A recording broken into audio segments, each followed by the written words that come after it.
Corny, who do you think you're talking to? If the simple attorneys don't know who the heir is, who does? Oh, come on, Corny. I've done you a lot of favors. What do you say? Who's getting the simple dough? You're asking the wrong guy, Mac. I'm only a press agent. Newspaper man? Wants to know who the heir is. Hang up. Sorry, Mac, I can't... Yeah, Mac, sure, but I ain't the attorney. Hang up. Mr. Cedar is, and I haven't seen him in 2 days. Listen, Cedar, we got to do something about the newspapers. I'm not interested in newspapers. But it's a great story. Somewhere in this country, a guy is walking into $20 million. Yes, I know. My first concern is to locate the lucky man. When I do, it's your job to keep the newspapers away from him. It's okay with me as long as our weekly stipend keeps coming in. We located him, Mr. Cedar. We found out where he is. Good. Yes, John, we got him. Here's the report. Longfellow Deeds, single, 28, lives in Mandrake Falls, Vermont. Thank heaven. Better wire him right away, John. I'll do no such thing. I'm going there myself. You're going with me too, Anderson. And you too, Cobb. Yes? Make 3 reservations in the first train out for Mandrake Falls, Vermont. Where? Mandrake Falls. M-A-N... Welcome to Mandrake Falls, where the scenery enthralls, where no hardship e'er befalls. Welcome to Mandrake Falls. That's pretty. Are you sure this is the town he lives in? Yes, sir, Mr. Cedar. This is the town, all right. Well, I dropped everything at the office. I hope it's not a wild goose chase. No, sir, we checked it thoroughly. He lives here, all right. Uh-huh. I spy a native. Let's ask him.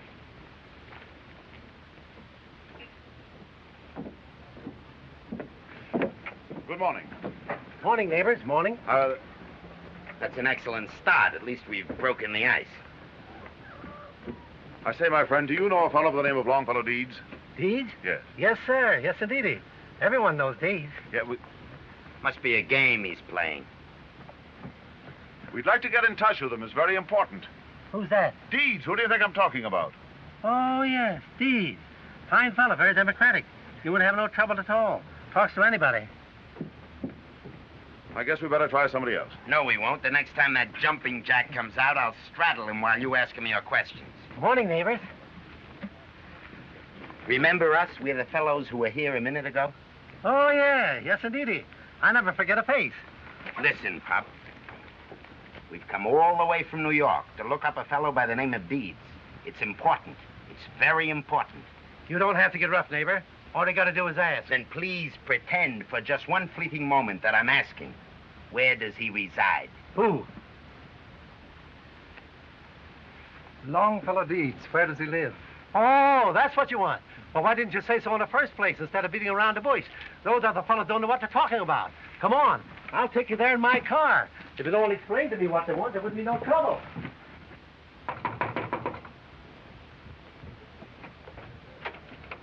Oh. Will you come in, please, gentlemen? Mr. Deeds in?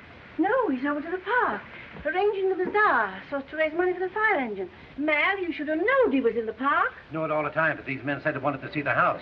Can't read the minds if they don't say what they want. Come in, please. Come in. Can I get you a cup of tea? No, thank you. Sit down. Sure I couldn't get you a glass of lemonade or something. That's very kind of you. Are you related to him? No, I'm his housekeeper. Well, we'd like to find out something about him. What does he do for a living? He and Jim Mason own the Tallow Works. But that's not where he makes his money. He makes most of it from his poetry. He writes poetry? Oh, my goodness, yes.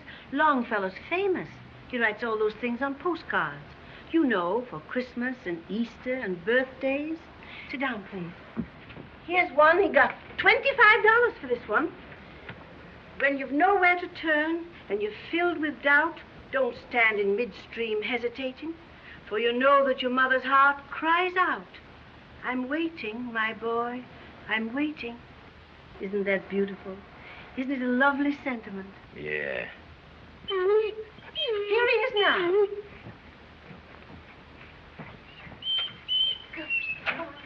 I suggest you break it to him gently. He's liable to keel over from the shock. I've been waiting a long while. Who are they? I don't know.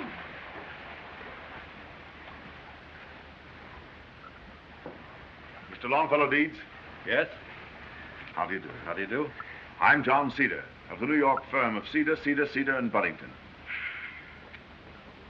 Cedar, and Budington. Budington must feel like an awful stranger. Mr. Cornelius Cobb, Mr. Anderson. And you? You gentlemen make yourselves comfortable? Thank you. New mouthpiece. Been waiting 2 weeks for this. kids keep swiping them all the time. They use them for bean shooters. What can I do for you, gentlemen? You gentlemen going to stay to lunch? I'd like to ask you a few questions. All right. Mr. Deeds, are you the son of Dr. Joseph and Mary Deeds? Yes? Are your parents living? Why, no. Well, Mr. Deeds, does the name of Martin W. Semple mean anything to you? Not much. He's an uncle of mine, I think. I never saw him, but my mother's name was Semple, you know. Well, he passed on. He was killed in a motor accident in Italy. He was? Gee, that's too bad. If there's anything I can do to... I have good news for you, sir. Mr. Semple left a large fortune when he died. He left it all to you, Mr. Deeds. Deducting the taxes, it amounts to something in the neighborhood of $20 million. How about lunch? Are the gentlemen going to stay or not? Of course they're going to stay. She's got some fresh orange layer cake, you know, with the thick stuff on the top. Sure, they don't want to go to the hotel. Perhaps you didn't hear what I said, Mr. Deeds. The whole Semple fortune goes to you. $20 million. Oh, yes, I heard you all right. 20 million, that's quite a lot, isn't it? Oh, it'll do in a pinch. Yes, indeed. I wonder why he left me all that money. I don't need it.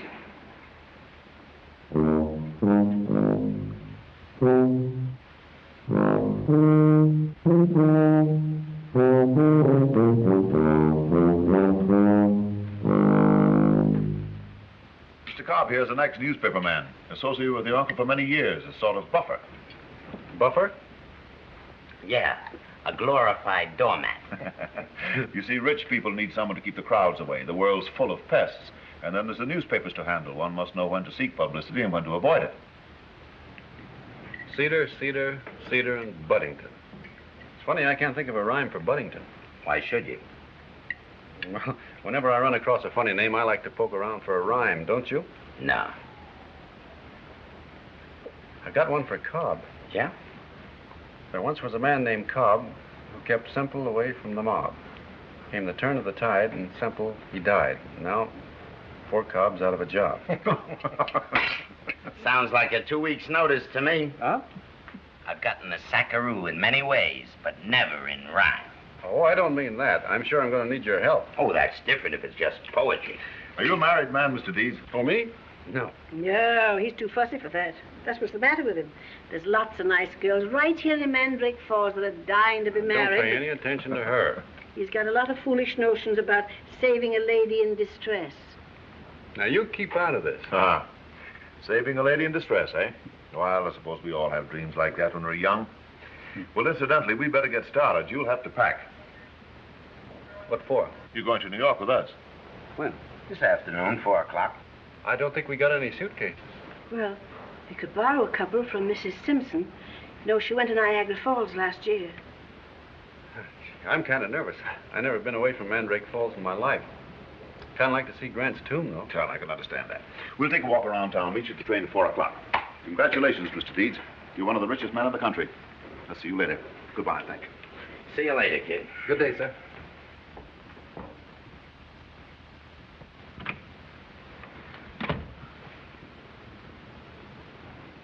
Do you hear what he said? Do you know how much 20 million is? I don't care how much it is. You sit right there and eat your lunch. You haven't touched a thing.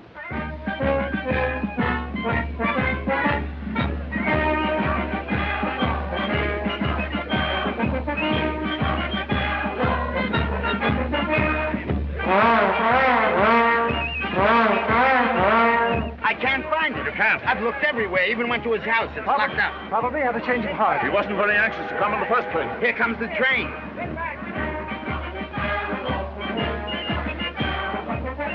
Look. What? That tuba player.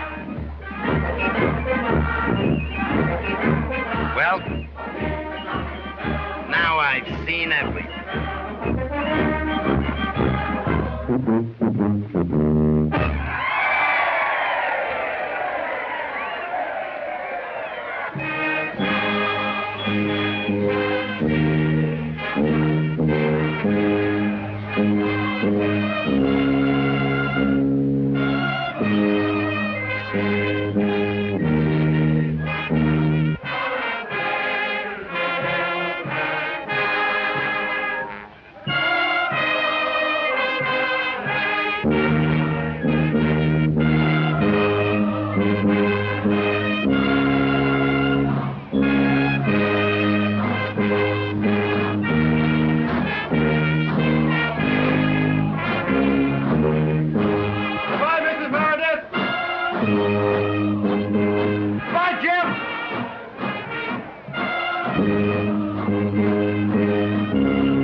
Gosh, I got a lot of friends.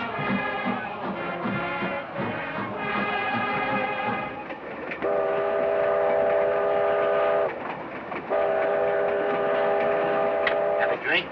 No, thanks. You have a cigar? No, thank you. I wouldn't worry if I were you. Of course, a large fortune like this entails a great responsibility, but you'll have a good deal of help. So don't worry. Leave everything to me. No, I wasn't worried about that. No?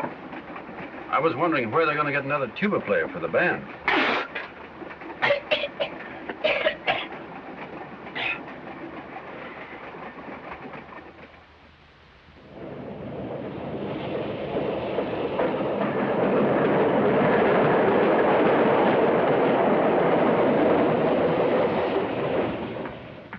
Hello, John. What do you mean? I've been fishing. Morning, Cedar. Morning, Mr. Deal. Morning. Morning. Next, please. Where are they?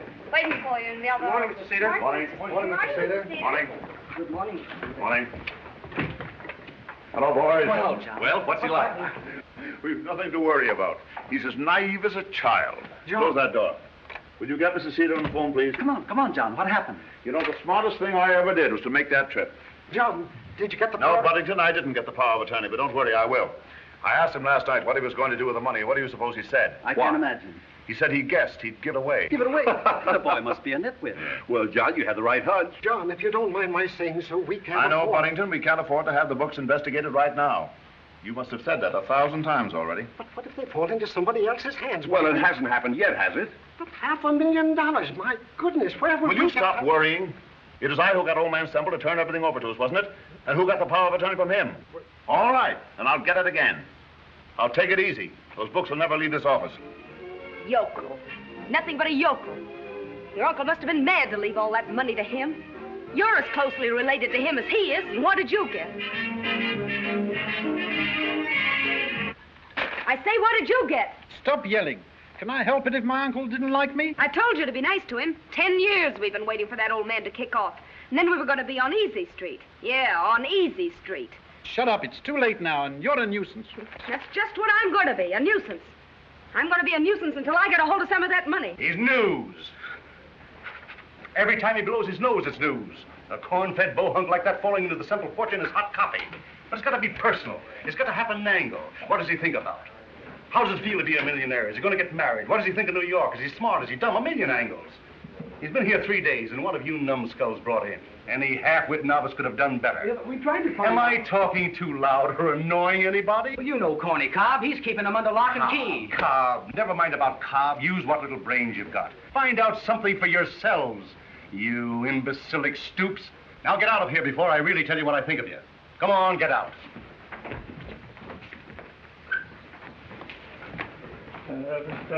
What was that? Huh? I said you had dirty plaster.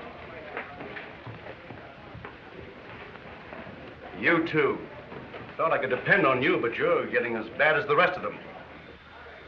Look, I can do it. What's gotten into you, babe? I remember the time when you'd blast this town wide open before you'd let Cobb get away with a thing like this. Oh, he's not getting away with anything. Listen, babe, get me some stuff on this guy and you can have... Can I have a month's vacation? with pay. With pay. Uh-huh. Leave 4 columns open on the front page tomorrow. Now you're talking, babe. I'll keep the whole front page open. What are you going to do? Have lunch.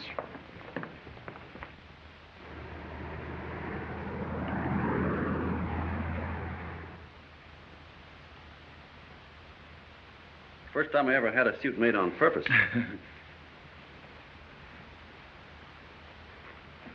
It's merely a suggestion. I don't wish to press the point, Mr. Deeds. But if you'll give me your power of attorney, we'll take care of everything. It'll save you a lot of petty annoyances. Every shark in town will be trying to sell you something. Oh, yes, there've been a lot of them around here already. Strangest kind of people. Salesmen, politicians, moochers, all want something. Haven't had a minute to myself. Haven't seen Grant's tomb yet. Well, you see, your uncle didn't bother with that sort of thing. He left everything to us. He traveled most of the time and enjoyed himself. You should do the same thing, Mr. Deeds. Besides wanting to be my lawyer, you want to handle my investments, too. Yes, that is to say... Well, outside of your regular fee, how much extra would it cost? Oh, nothing. No extra charge. Well, that involves a lot of extra work for Yes, but that's an added service. A firm like Cedar and Budington usually donates. Budington. Funny, I can't think of a rhyme for Budington yet. The gentlemen from the opera still waiting in the boardroom, sir. They're getting a trifle impatient, sir. They are. I forgot all about them. What do you think they want? Well, your uncle was chairman of the board of directors. They probably expect you to carry on. I'll tell those mugs to keep their shirts on, that you'll be right down. Thanks. Oh, did you send that telegram to Jim Mason yet? Jim Mason? Oh, yeah. No, I didn't send it. I've got it written out, though. Here it is. Arthur's been with the Tallow Works too long. Stop. Don't think we should fire him. Longfellow. That's fine. Send it right away. I don't want him to fire Arthur. Oh, sure. We don't want to fire Arthur. He was the last baby my father delivered, Arthur was. I think you ought to give this matter some thought, Mr. Deeds. Huh? I mean about the power of attorney. Oh, yes, I will. I'll give it a lot of thought. There's a fellow named Winslow here a little while ago wanted to handle my business for nothing, too. Puzzles me why these people all want to work for nothing. It isn't natural. So I guess I better think about it some more. That's that. You go to an awful lot of work to keep a fellow warm, don't you? Yes, sir. Mr. Haller to see you, sir. Did you say Haller? Yes. Well, don't let him in. Why not? Who's he? Lawyer representing a woman with some claim against the estate. Tell him to see me at my office. Well, if he has a claim, we better see him. Send him in. Well, he's capable of causing you a lot of trouble, Mr. Deeds. How can he make any trouble for me? I haven't done anything. I thought I told you to take this matter up with me, Haller. I'm a little tired of being pushed around by you, Mr. Cedar. I don't care how important you are. Mr. Deeds, I represent Mrs. Semple. Mrs. Semple? Yes, your uncle's common-law wife. She has a legal claim on the estate. Oh, we let the courts decide what her legal... You wouldn't dare go into court with a case like this, and you know it. I leave it to you, Mr. Deeds. Can you conceive of any court not being in sympathy with a woman who gave up the best years of her life for an old man like your uncle? What kind of a wife did you say she was? Common-law wife. And on top of that, there's a child. Child? My uncle? Yes, sir. Well, that's awful. The poor woman should be taken care of immediately. Well, I'm glad to see you're willing to be reasonable, Mr. Deeds. Well, if she was his wife, she should have all the money. That's only fair. I don't want a penny. Don't make any You rash better get promises. right down there. That opera mob's about to break into the Mad Song from Lucia. Oh, I don't want to keep them waiting any longer. They're important people. Very good, sir. Right here, I sir. can't go down like this. Oh, Right here, sir. I wish you'd go along with me. Cobb, they're all strangers to me. Oh, what about it, Mr. Deeds? Huh? Oh, you'll excuse me, won't you? I'll be right back.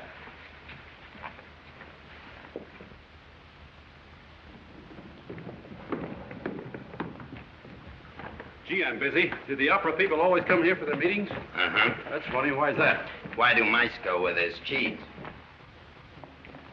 From what I'm led to believe, the young man's quite childish. I don't think we'll have any difficulty in getting him to put up the entire amount. After all, it's only a matter of $180,000. Excellent idea. You know, gentlemen, we're really very fortunate the young man is so sympathetic toward music. He plays the tuba in the town band. Here he comes. Good. Now, gentlemen, the first order of business will be the election of a new chairman of the board.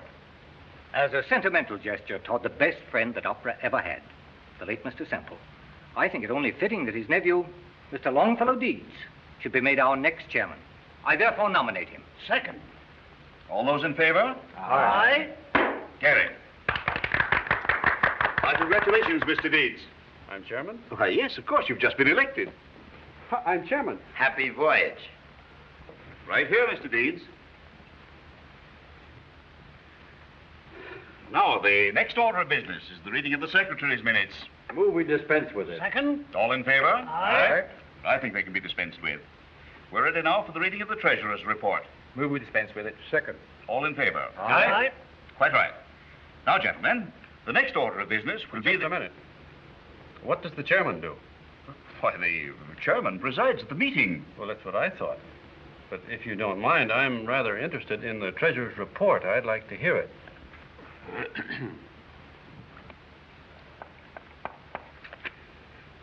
The treasurer reports a deficit of $180,000 for the current year. A deficit? You mean we lost that much? You see, Mr. Deeds, the opera is not conducted for profit. It isn't. What is it conducted for? Why, it's an artistic institution. We own an opera house, don't we? We do? And we give shows? We provide opera.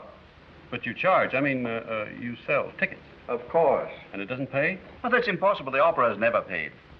Well, then we must give the wrong kind of shows. The wrong kind of... Well, there isn't any wrong kind or right kind. Opera is opera. I guess it is, but I personally wouldn't care to be the head of a business that kept losing money. That wouldn't be common sense. Incidentally, where is the $180,000 coming from? Well, we were Rather expecting it to come from you. Me? Naturally. Excuse me, gentlemen. There's nothing natural about that.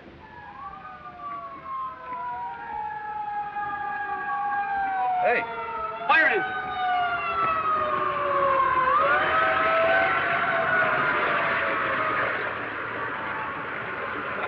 Gee, that was a pip. We're going to have one like that in Mandrake Falls pretty soon with a siren, too. Where were we? You see, Mr. Deeds, the opera is not conducted like any ordinary business. Why not? Because it just isn't a business, that's all. Well, maybe it isn't to you, but it certainly is a business to me if I have to make up a loss of $180,000. If it's losing that much money, there must be something wrong. Maybe you charge too much. Maybe you're selling bad merchandise. Maybe a lot of things. I don't know. You see, I expect to do a lot of good with that money, and I can't afford to put it into anything that I don't look into. That's my decision for the time being, gentlemen. Goodbye, and thank you for making me chairman.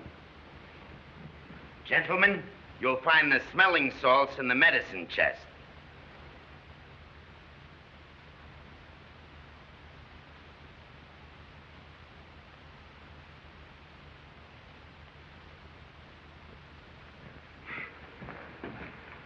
Sorry to keep you waiting so long. Those opera people are funny. They wanted me to put up $180,000. What about it, Mr. Deeds? Why, I turned them down, naturally. No, I mean about my client. Oh, well, we'll have to do something about the common wife. Tails tonight, sir? Tails? Why, that's a monkey suit. Do you want people to laugh at me? I've never worn one of those things in my life. Yes. Goodbye, and thank you, sir. Why? Wants me to wear a monkey suit. Of course, we don't want to appear greedy, Mr. Deeds. Huh? I say we don't want to appear greedy. Oh, that. What do you think you're doing? Why, I'm assisting you, sir. Get up from there. I don't want anybody holding the ends of my pants. Get up from there. Yes. Imagine that. Holding the ends of my pants. Now, Mrs. Semple is entitled by law to 1/3 of the estate. And don't ever get on your knees again, understand? No, sir. Excuse me, what'd you say? Mrs. Semple is entitled to 1/3 of the estate. 1/3, that's about $7 million, isn't it? Well, we didn't expect that much. I'm sure I can get it to settle quietly for $1 million. If there's any talk of settlement, Howler, take it up with me at the office. I'll do no such thing. That's right. Don't you go to his office. There's only one place you're going, and that's out the door. What? Are you making a mistake, Mr. Deeds? Oh, no, I'm not. I don't like your face. Besides, there's something fishy about a person who would settle for $1 million when they can get $7 million. I'm surprised that Mr. Cedar, who's supposed to be a smart man, couldn't see through that. Now, wait a minute, buddy. One nice thing about being rich, you ring a bell and things happen. When the servant comes in, Mr. Haller, I'm going to ask him to show you to the door. Many people don't know where it is. No use in getting tough. That'll get you nowhere, Deeds. You know, we got letters. Will you show Mr. Haller to the front door? Yes, sir. And listen, there isn't any wife, there aren't any letters, and I think you're a crook, so you better watch your step. I can't hold out any longer. Lamb bites wolf. Beautiful. It's only common sense. I can't hold out any longer either, Mr. Deeds. Being an attorney for you will be a very simple affair. You're not my attorney yet, Mr. Cedar, not till I find out what's on your mind. Suppose you get the book straightened out quick so I can have a look at it. Yes, of course, if you wish. But you must be prepared. This sort of thing will be daily routine. If it becomes annoying, you let me know. Goodbye, Mr. Deeds. Goodbye, sir. Even his hands are oily.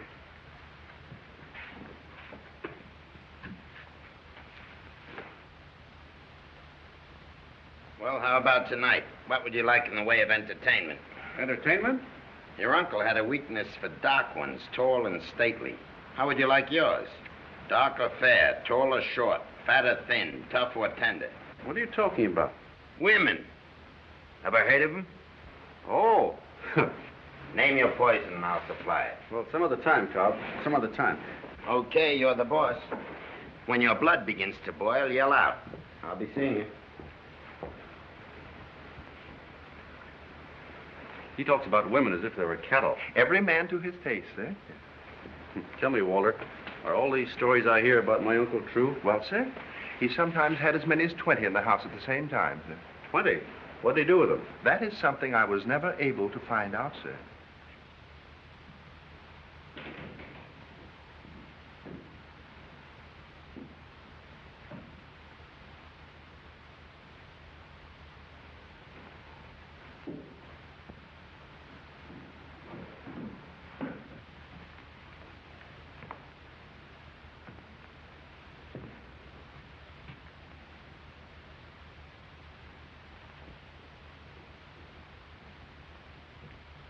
Hey, you going out? Well, yes. Isn't that all right? No. You'll never want to go out without telling us. Who are you? We're your bodyguards. Oh, yeah. Yeah. Mr. Cobb said stick to your tail no matter what. Well, that's very nice of Mr. Cobb, but I don't want anybody sticking to my tail no matter what. Sorry, mister. Orders is orders. That's all. Yes, sir. We got to get you up in the morning. We got to put you to bed at night. Only it's all right. No matter what we see, we don't see nothing, see? Well, that's going to be fun. Some people like it. Will you do something for me before we go out? Sure. Put that away, Slug. At your service. I got a trunk in that room. Will you get it out for me? Certainly. With pleasure.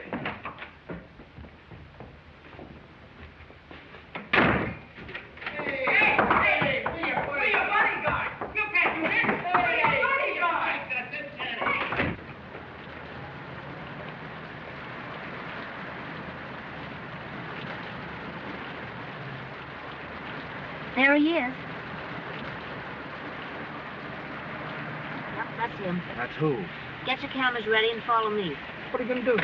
Never mind. Follow me and grab whatever you can get. I suppose it's going to be the same old thing. Well, that dame's nuts. Right.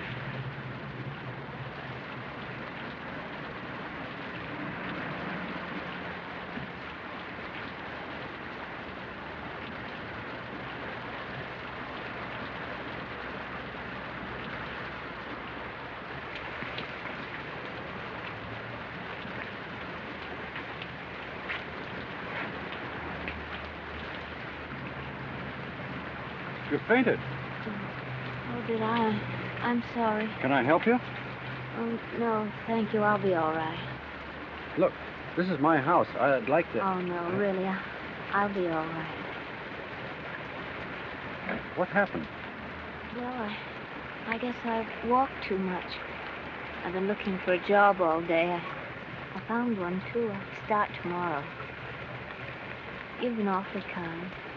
Thank you very much.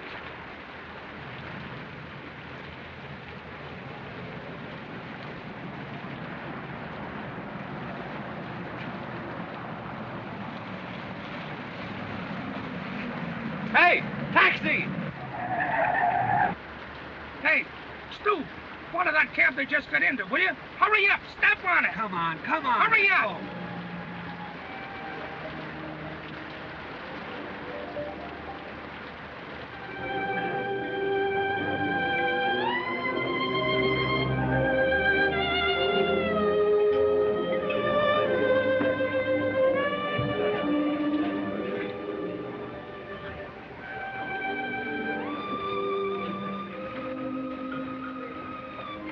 Feel better now? This tastes so good. Mr. Deeds, I don't know how I can ever thank you. Tell me more about yourself. Well, I guess I've told you almost everything there is to tell. My folks live in a small town near Hartford. I'm down here alone trying to make a living. Oh, I'm really just a nobody.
Lovely. Thank you.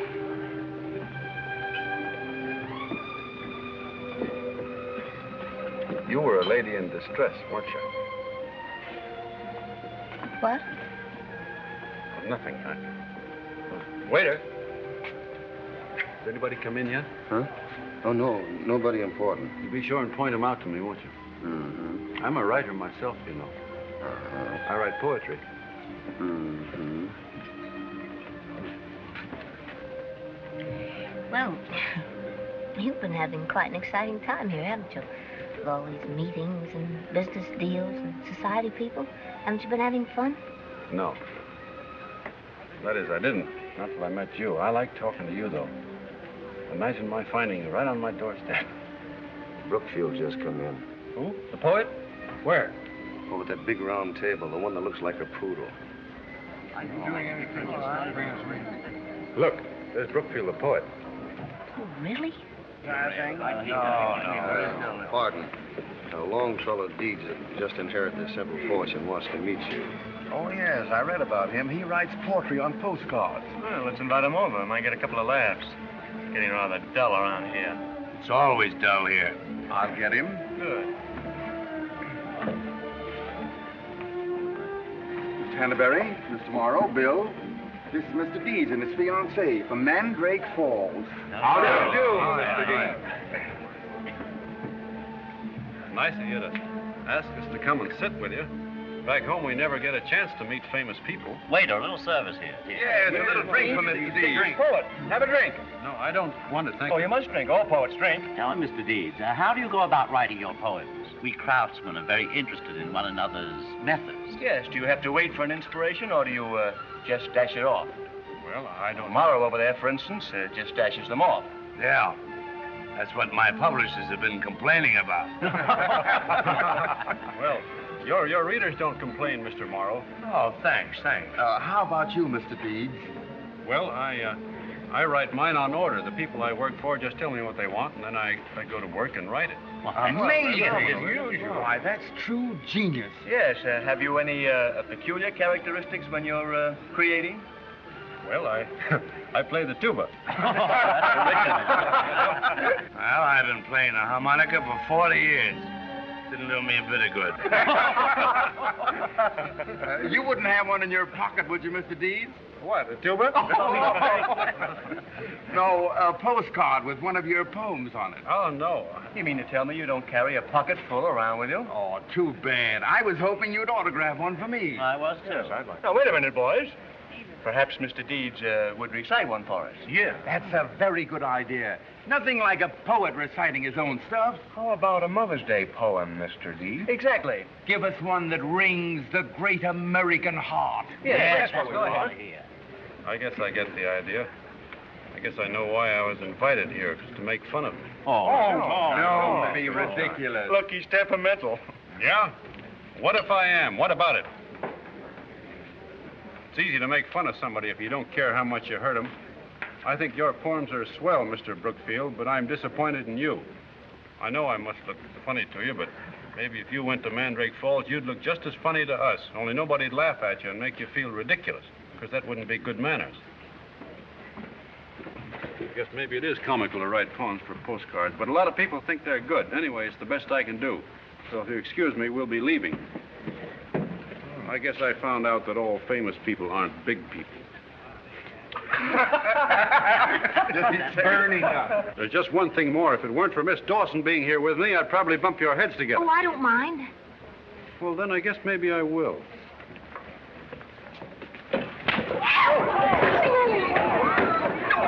Wait!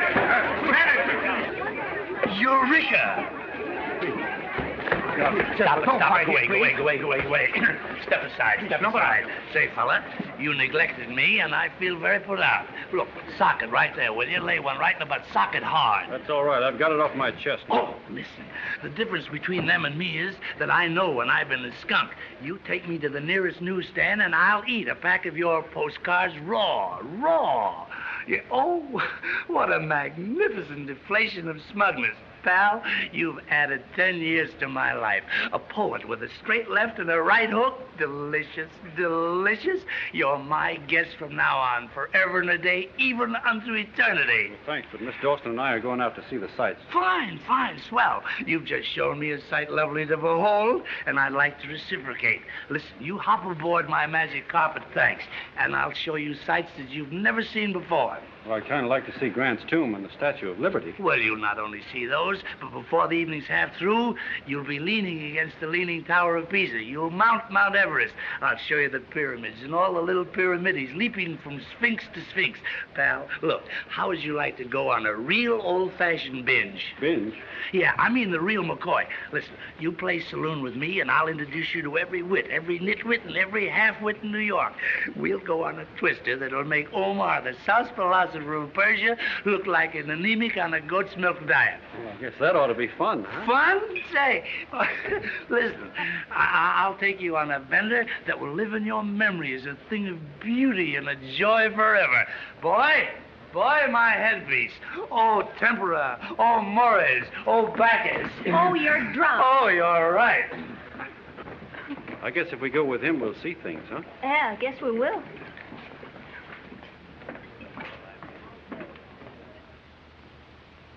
I play the tuba to help me think. This is one of the many startling statements made by Longfellow Deeds, New York's new Cinderella man, who went out last night to prove that his uncle, the late M.W. Semple, from whom he inherited $20 million, was a rank amateur in the art of standing the town on his cauliflower ear.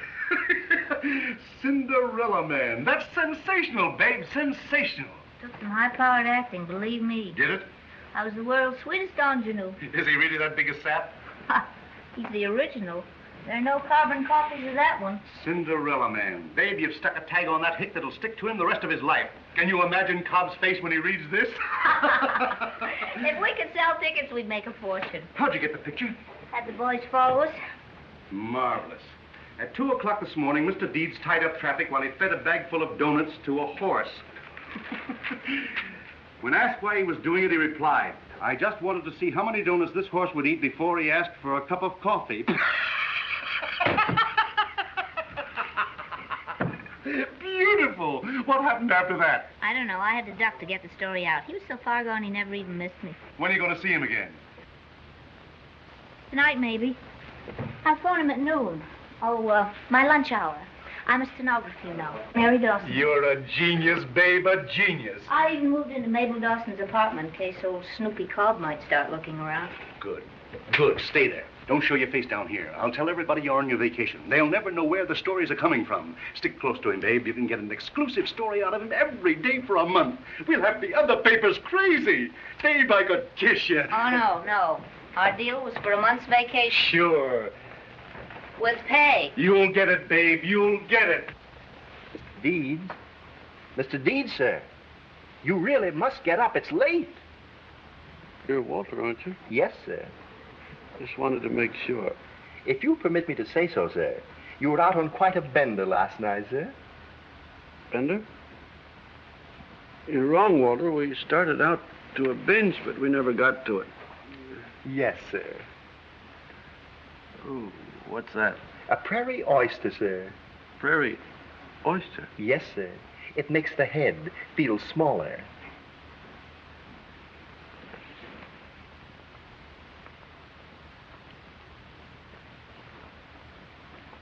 Oh. Is Miss Dawson called yet? Miss Dawson, sir? No, sir. No, Miss Dawson's called, sir. She's a lady in distress. She wouldn't let me help her. Got a lot of pride, I like that. Oh, I do too, sir.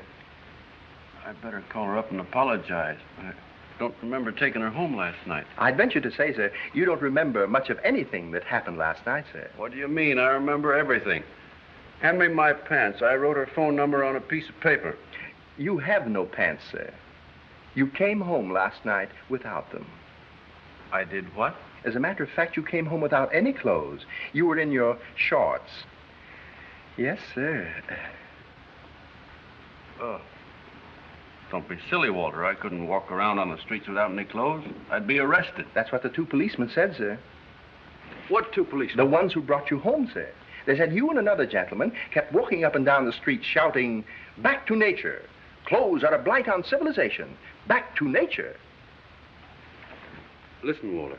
If a man named Morrow calls up, tell him I'm not in. He may be a great author, but I think he's crazy. The man's crazy, Walter.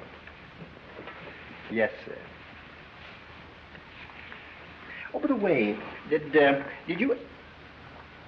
The knee. But how will I put on the slipper, sir? Yes.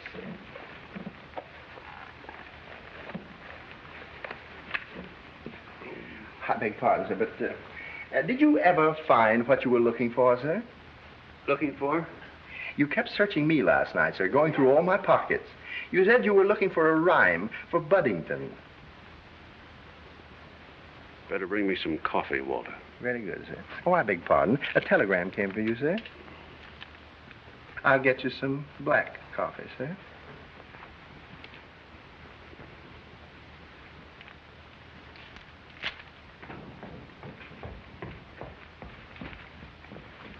Did you see all this stuff in the paper? Arthur wants to quit. Arthur? Who's Arthur? He's the shipping clerk at the Teleworks. He wants a $2 raise or he'll quit. What do I care about Arthur? Did you see this stuff in the paper? How did it get in there? What did you do last night? Who were you talking to? And what did you do to those bodyguards? They quit this morning, said you locked them up. Oh, they insisted on following me. What do you think bodyguards are for? What do they mean by this, Cinderella Man? Are those stories true? Cinderella Man, what do they mean by that? They'd call you anything if you gave them half a chance. They got you down as a sack. I think I'll go down and punch this editor in the nose. No, you don't. Get this clear. Socking people in the nose is no solution for anything. Sometimes it's the only solution. Not editors. Take my word for it. Not editors. If they're going to poke fun at me, I'm going to... Listen, Longfellow. You got brains, kid. You'll get along swell if you'll only curb your homicidal instincts and keep your trap shut. Don't talk to anybody. These news hounds are out gunning for you. Well, what about this Cinderella Man? That's my job. I'll take care of that. I'll keep that stuff out of the papers if you'll help me. But I can't do anything if you go around talking to people. Will you promise me to be careful from now on? Huh? Yes, I guess I'll have to. Thank you. If you feel the building rock, it'll be me blasting into this editor.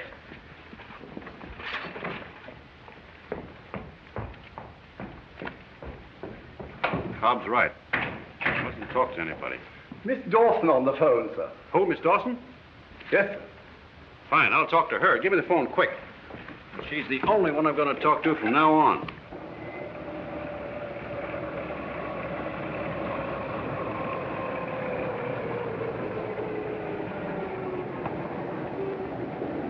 Awfully nice of you to show me around like this. I enjoy it.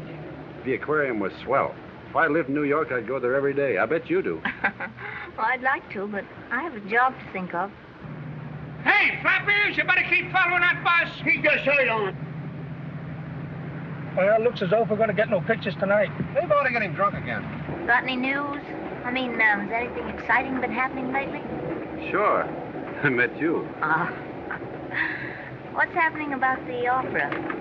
Oh, that. Well, we had another meeting. I told him I'd go on being chairman. I'm chairman, you know. Yeah, I know. Well, I told them I'd play along with them if they lowered prices and cut down expenses and broadcast. Oh. What'd they say? Gee, you look pretty tonight. What'd they say? Huh? Oh, well, they said I was crazy. Said I wanted to run it like a grocery store. What are they going to do? You always wear your hair like that? Isn't it a scream? Cinderella Man, the dope. I'd like to get my hooks into that guy. Don't worry, someone's probably taking him for plenty. If they were men, I'd knock their heads together. Have you seen the papers? Uh-huh. That's what I like about you. You think about a man's feelings. I'd like to go down to that newspaper and punch the fellow in the nose that's writing that stuff. Cinderella Man. I guess pretty soon everybody will be calling me Cinderella Man.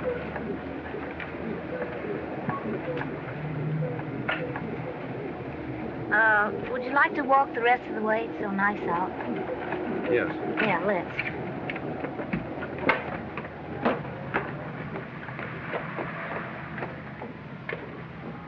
Hey, wise guys. He's getting off. Hey, come on, pull up the curb. Up the curb. Oh, come on. Don't you want to see it? Well, feast your eyes, birds too. Is that it? Hey, Beetlepuss. Good tune. Well, there you are, Grant's tomb. Hope you're not disappointed. It's wonderful. To most people, it's an awful letdown. Huh? I say to most people, it's a washout. Well, that depends on what they see. Now, what do you see? Me? Oh, I see a small Ohio farm boy becoming a great soldier. I see thousands of marching men. I see General Lee with a broken heart surrendering. And I can see the beginning of a new nation, like Abraham Lincoln said. And I can see that Ohio boy being inaugurated as president. Things like that can only happen in a country like America. Excuse me.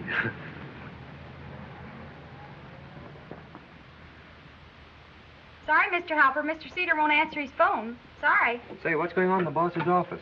Search me. The 3 C's and Little B have been in there for over an hour. I don't want to be critical, John, but here it is. Yes, I know. A week's gone by, and we haven't got the power of attorney yet. Yes, but you said... I don't care what I said. I can't strangle him, can I? It's ridiculous for us to have to worry about a boy like that. Look at these articles about him. Cinderella man.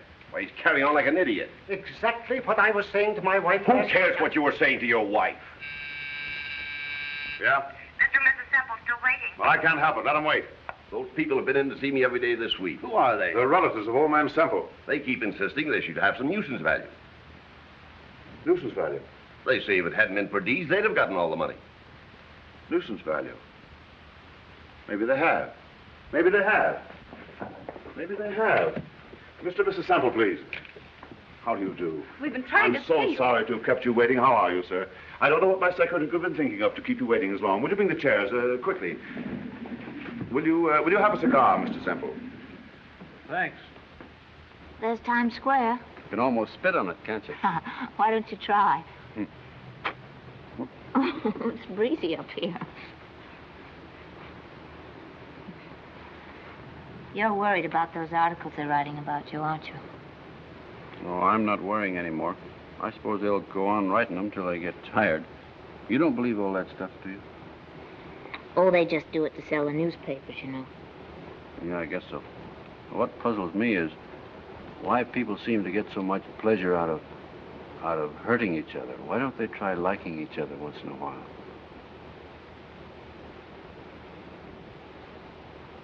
Shall we go? Here's a nice place. Yeah. Anyway, there aren't any photographers around.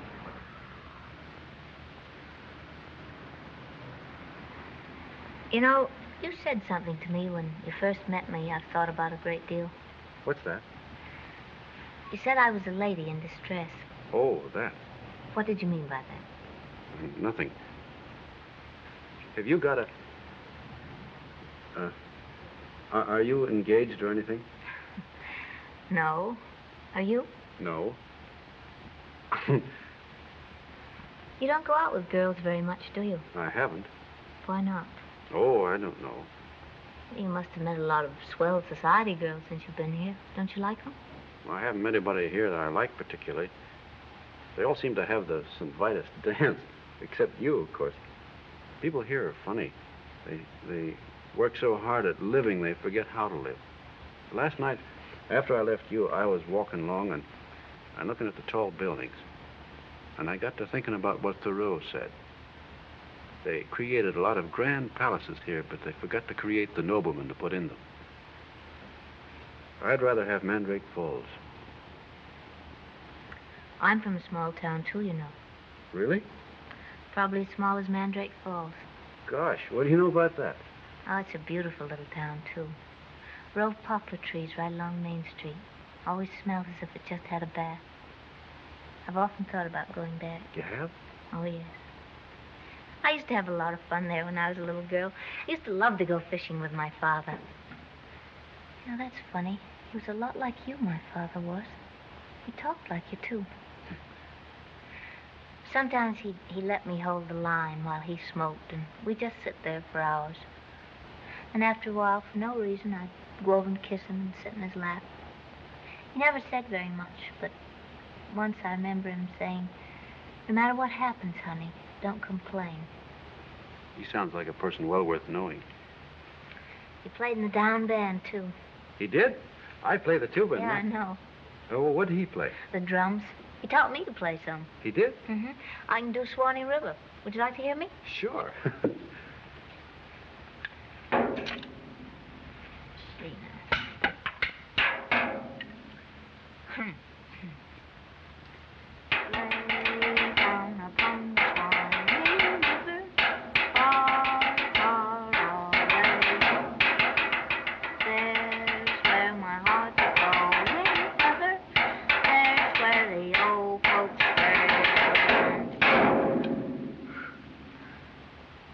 Oh, I suppose you could do better.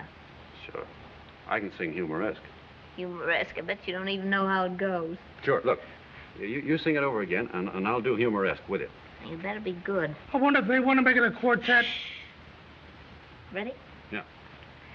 Way down upon the Swanee River, far away. There's where my heart is going ever. There's where the old folks stay. Oh, the world is sad and dreary everywhere I roam. Fire engine. Fire engine. I want to see how they do it. Wait for me, will you? Looks like the evening's not going to be wasted. Hello. What do you want? Captain Dean. Fire volunteers, Mandrake Falls. Hi, Cap. Boys, meet the captain. Hi, Captain.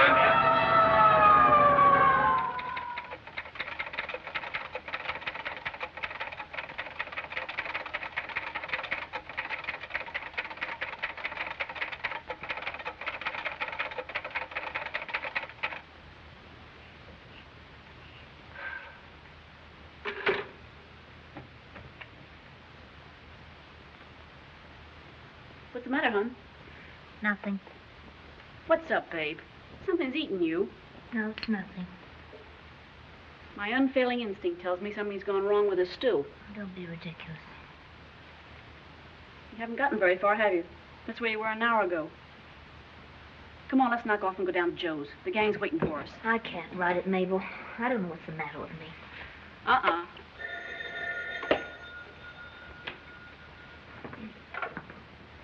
Hello? Yeah, she's here. Who wants her? Who? Oh, yes. Yes, just a moment. It's him. Whatchamacallem? The Cinderella Man. The Cinderella Man.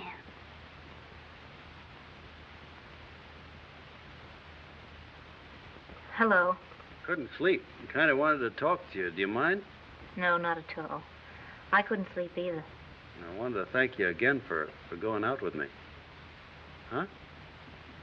Well, I don't know what I'd do without you. You made up for all the fakes I've met. Well, that's very nice. Thank you. You know what I've been doing since I got home? Been working on a poem. It's about you. Well, sometimes it's kind of hard for me to say things, so I write them. I'd like to read it sometime. Maybe I'll have it finished next time I see you. Will I see you soon? Gosh, that's swell, Mary.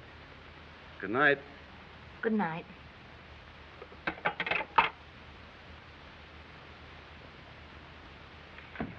Mabel, that guy's either the dumbest, stupidest, most imbecilic idiot in the world, or else he's the grandest thing alive. I can't make him out. Uh-huh. I'm crucifying him. People have been crucified before. Why? Why do we have to do it? You started out to be a successful newspaper woman, didn't you? Now, then what? Search me. Ask the gypsies. Here's a guy that's wholesome and fresh.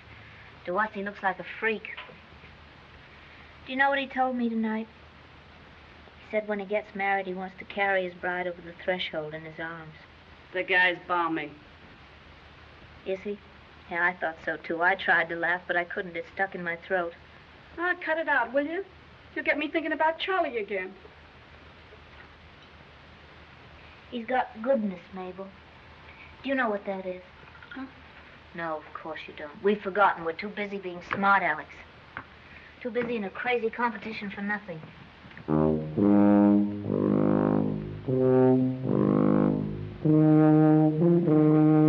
I beg pardon, sir. I beg pardon, sir. Huh?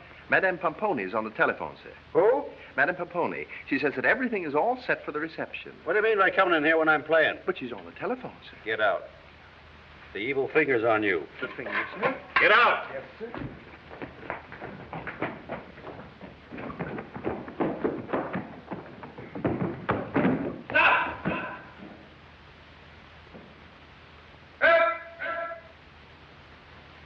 You hear that? What's that?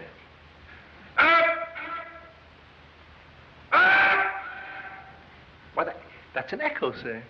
You try it. Me, sir? Yeah. Louder.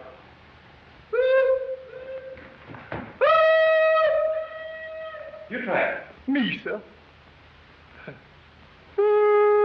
Louder.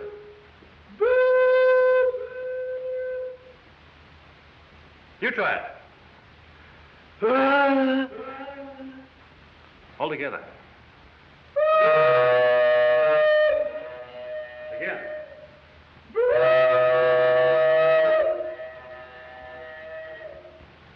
Let that be a lesson to you. Go back to your room with Longfellow.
I hear he still believes in Santa Claus. Will he be Santa Claus? That's what I wonder. You all got your slippers ready for the Cinderella man? He'll go Don't be bashful. With $20 million, he doesn't have to have looks. He won't have it long with that pomponi woman hanging around him. My dears, I hear that he can't think unless he plays his tuba. You're a fool, babe. I just couldn't stand seeing him again. Running away is no solution. What'll I tell him if he calls up? Tell him I had to leave suddenly. Got a job in China someplace. You're acting like a schoolgirl. What else can I do? Keeping this up's no good. He's bound to find out sometime. At least I can save him that. Hey, where is everybody? Come on, babe, the artillery's ready. It's those two sore spots again. Oh. Should have been down to the office today, babe. Yeah, Mac threw Cobb out again. Boy, was he burning. Just a minute. No, you don't. Oh, just one little drink, and then we're ready to shoot. We're not going out tonight. Thought you had a date with him. It's off. He's having a party at his house. Say, what's the matter with her now? You wouldn't know if I drew you a diagram. Now run along and peddle your little tintypes. Say, what is this? Throwing us out of here is getting to be a regular habit.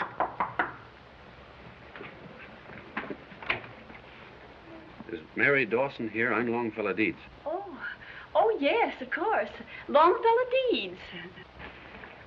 Come in. Sit in, please. You're Mabel, her sister, aren't you? Huh? Oh, yes. Yes, of course, her sister. Yes, I've been her sister a long time. Is she home? Yeah. What? Is Mary home? Oh, Mary. Oh, yes, of course. Well, I don't know whether she's home or not. I'll see. But there she is. Of course she's home. Hello. Stupid of me. Hello, Mary. Yeah, I waited in the park for you over an hour.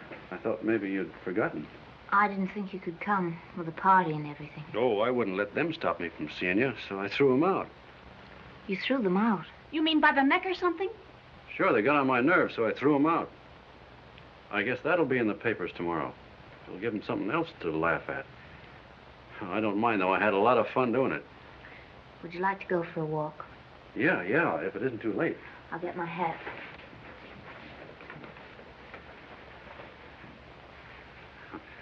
It's a nice day, or nice night, wasn't it, isn't it?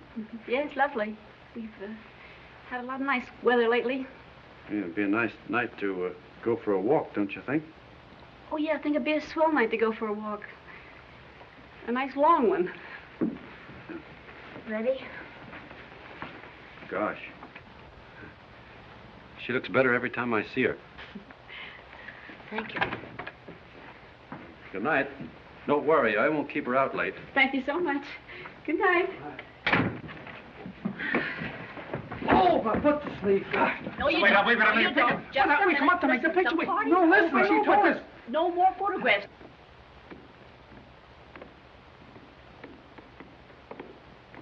Glad you wanted to take a walk, Mary, because I wanted to talk to you.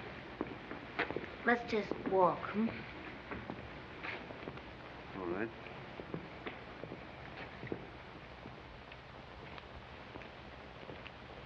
Mary, I'm going home. Are you? When? Oh, a day or so, I think. I don't blame you. Man ought to know where he fits in. I just don't fit in around here. I once had an idea I could do something with the money. But it kept me so busy I haven't had time to figure it out. I guess I'll wait till I get back home.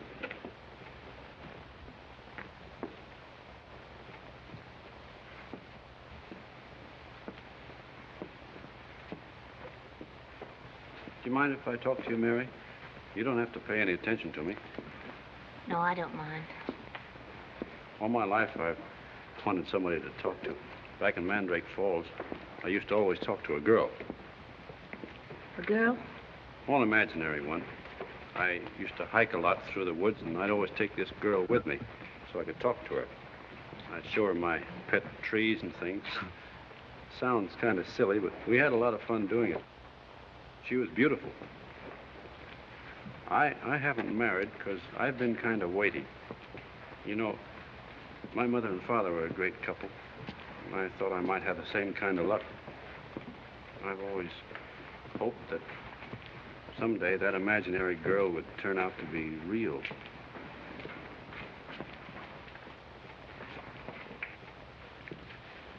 Well, here we are again. Yes, here we are again. Good night. Good night. Mary,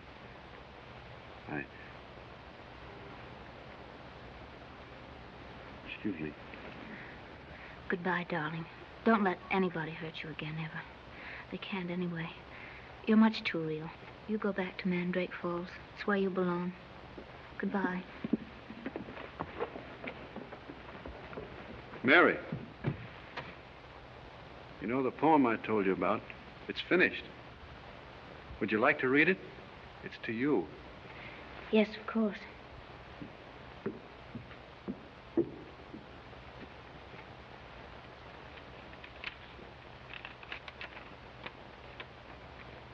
You don't have to say anything, Mary.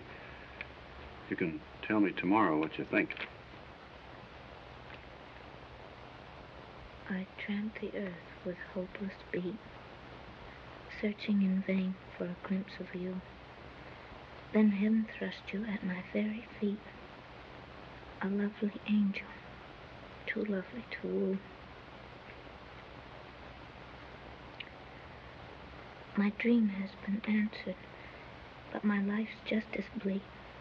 I'm handcuffed and speechless in your presence divine. For my heart longs to cry out, if it only could speak. I love you, my angel. Be mine. Be mine. Oh, darling.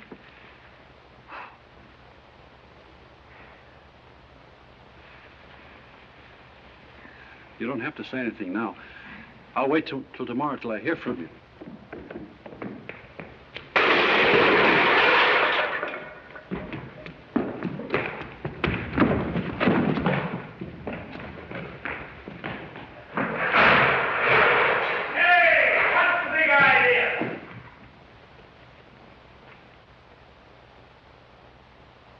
Stop it, babe, stop it. What do you mean you're quitting? You might as well tell me I'm quitting. It's bothering you. Hmm? Last night he proposed to me. Proposed to you? You mean he asked you to marry him? Yes. Why, babe, that's terrific. Cinderella man woos mystery girl. Who is the mysterious... Print one line of that and I'll blow your place up. Sorry, babe, sorry. I just got carried away. That's too bad. That would have made a swell story. So he proposed to you, huh? What a twist. You set out to nail him and he... Yeah. Funny twist, isn't it? Hey. You haven't gone and fallen for that mug, have you? Well, I'll be. Oh, that's tough, babe. What are you going to do? I'm going to tell him the truth. Tell him you babe Bennett? Tell him you've been making a stooge out of him? I'm having lunch with him today. He expects an answer. It's going to be pretty. You're crazy. You can't do that. He'll probably kick me right down the stairs. I only hope he does. I'll put you on another job. You need never see him again, huh? That's the rub. Oh, it's as bad as that, huh? Telling him's a long shot. I'm going to take it.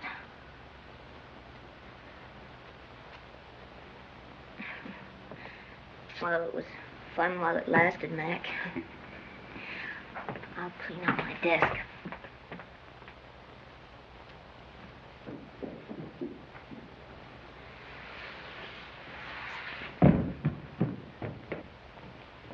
How's it going? Okay? Yes, quite all right, thank you, sir. Gold, huh? Yes, sir. 14 karat. Yes, sir. That the best you got? Oh, yes, sir.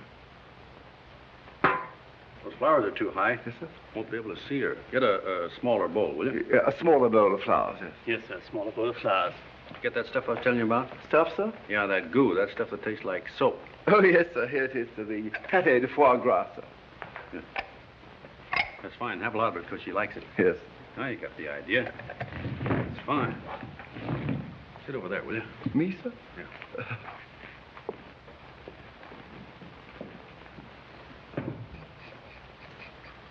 You're too tall. Slink lower, will you? Yes. More. Now forward. How is this, sir? Perfect. Perfect. I wish you luck, sir. Thank you. I don't touch a thing. Leave everything as it is. Oh, yes.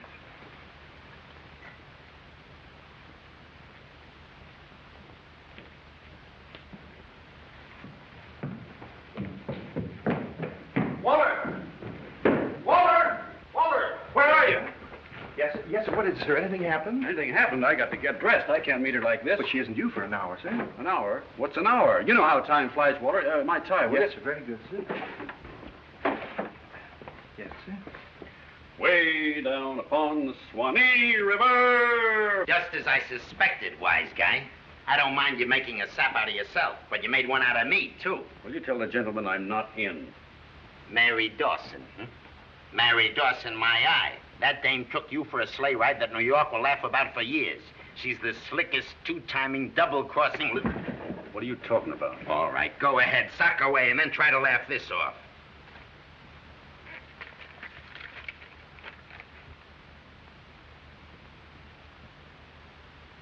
She's the star reporter on the Mail.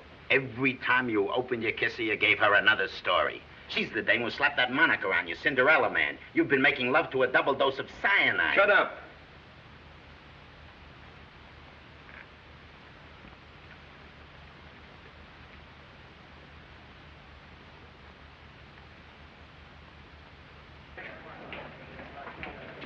Oh, listen, babe, I can't let you quit now. You're not going through this thing, are you? This is for you, Mac. Names of all the head waiters in town. You can always buy a bit of choice candy from them at reasonable prices. I've seen them get in a rut like you before, but they always come back. Hello? Yes? Just a minute. It's for you. In a couple of weeks, you'll get the itch so bad you'll be working for nothing. Hello? Babe Bennett? Just a minute.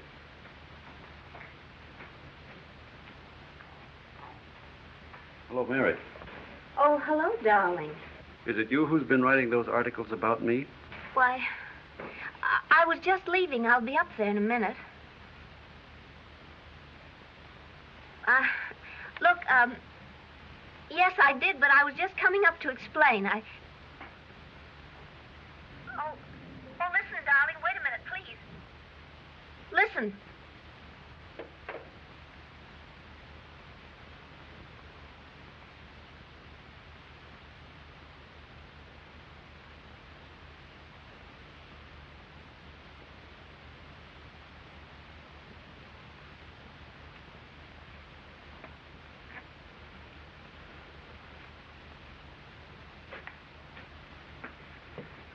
I beg pardon, sir. Shall I serve the wine with the squab, sir?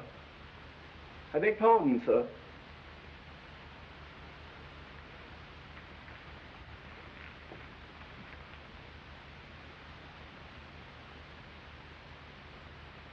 If I knew you were going to take it so hard, I would have kept my mouth shut. I'm sorry.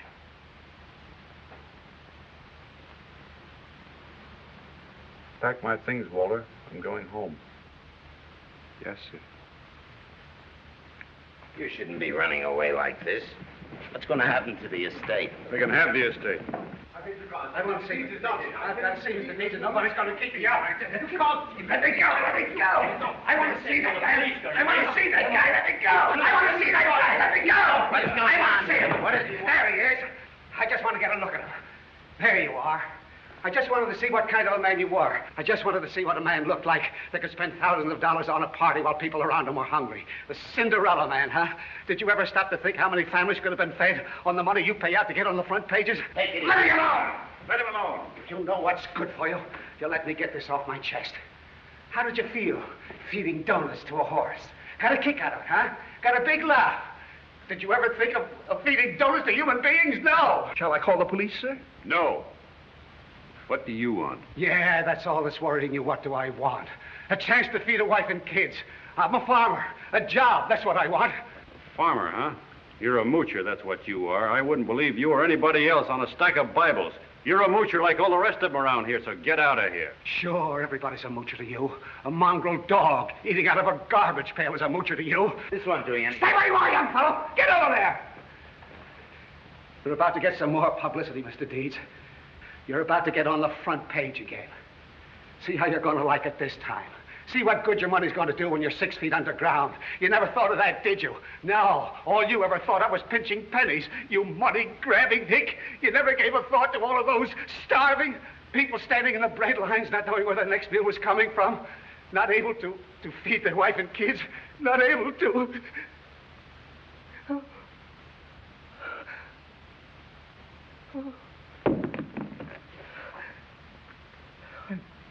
I'm glad I didn't hurt nobody. Excuse me. Crazy. You get all kinds of crazy ideas. Sorry. Didn't know what I was doing. Losing your farm after 20 years' work. Seeing your kids go hungry. Game little wife saying everything's going to be all right. Standing there in the bread lines. Killed me to take a hand out. I ain't used to it. Go ahead and do what you want with me, mister. I guess I'm at the end of my rope.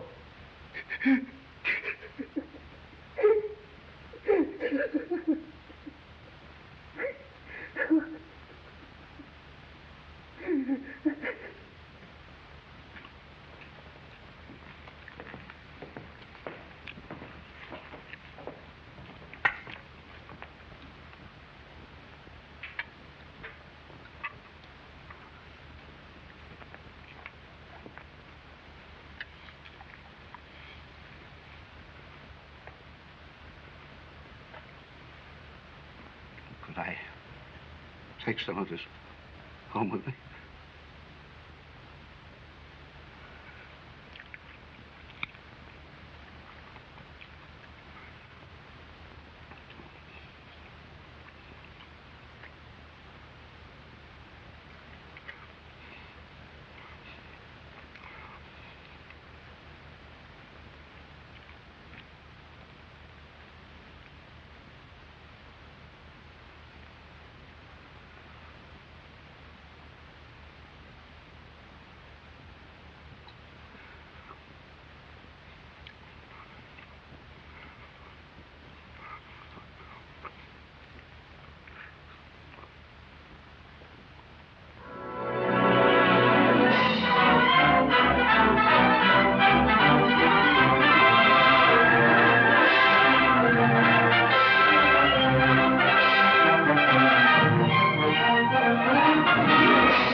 Are you married?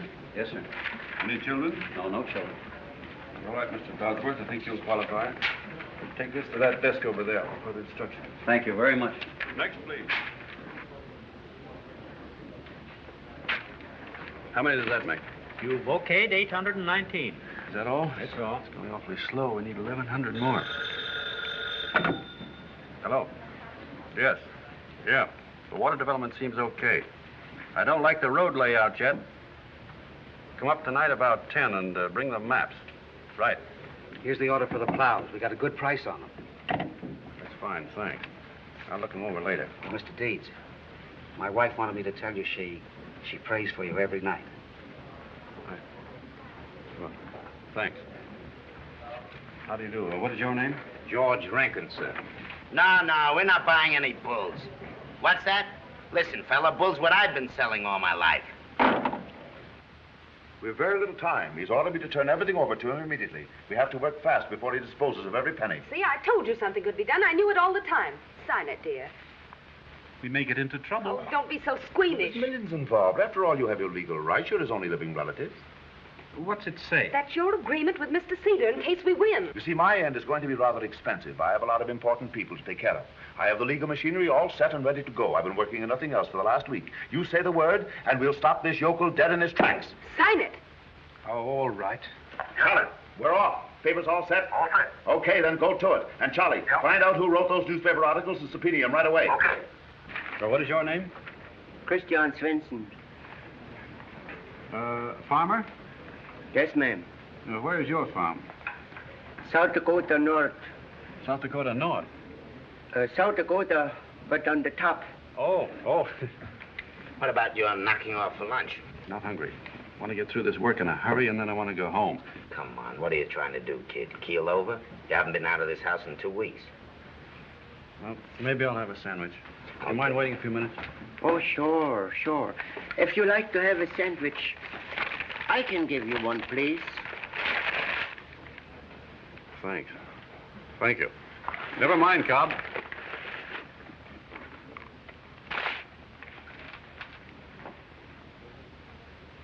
Good.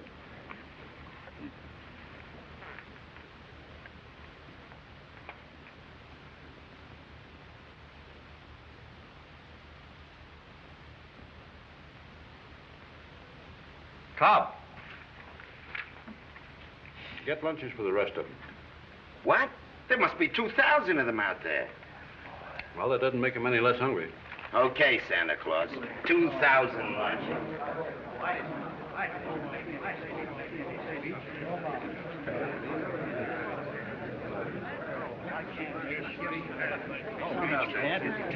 Say something. Go ahead. Tell him. Mr. Deeds, the boys here wanted me to say a little something. Just want me to say that, well, they want me to say that we think you're swell, and that's no baloney. Say something more. Give me a chance, fellas. We're all down and out. A fella like you comes along, it kind of gives us a little hope. They just want me to say that I believe... That's him.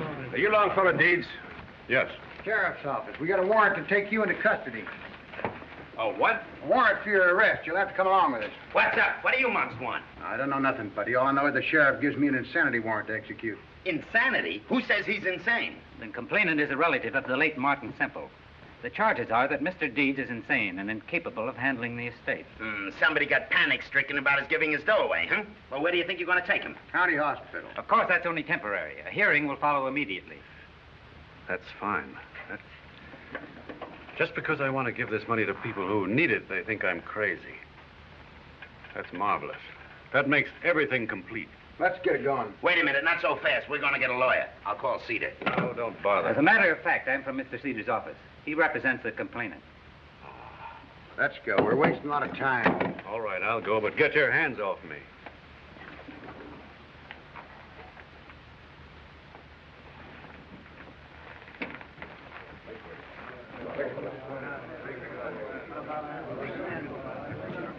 Come on, get back on. Stand back here, will you? Come on, get back. Bring it on.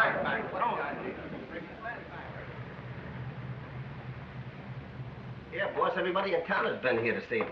Yes, sir, I will. Goodbye. Hey, sorry, lady. Oh, it's you again. Oh, please, I've got to see Now, him. listen, sister, for the 14th and last time, he don't want to see nobody. Well, will you just give him my name? Listen, Toots, just between us, there ain't a thing in the world the matter with that guy till I mention your name. Then he goes haywire. What are you going to do? Just sit back and let them railroad you? It's as pretty a frame-up as ever hit this rotten town. If you just let me get you a lawyer.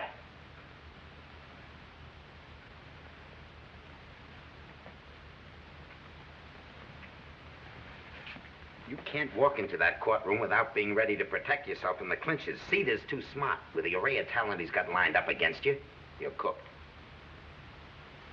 Listen, pal, I know just how you feel. A blonde in Syracuse put me through the same paces. I came out with a sour puss, but full of fight. Come on. You don't want to lay down now.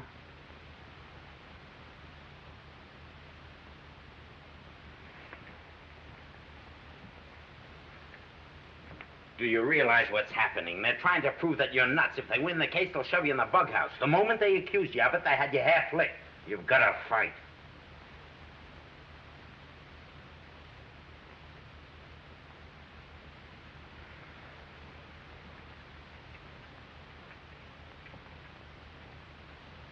Go on, sit down, won't you? Yes, sir.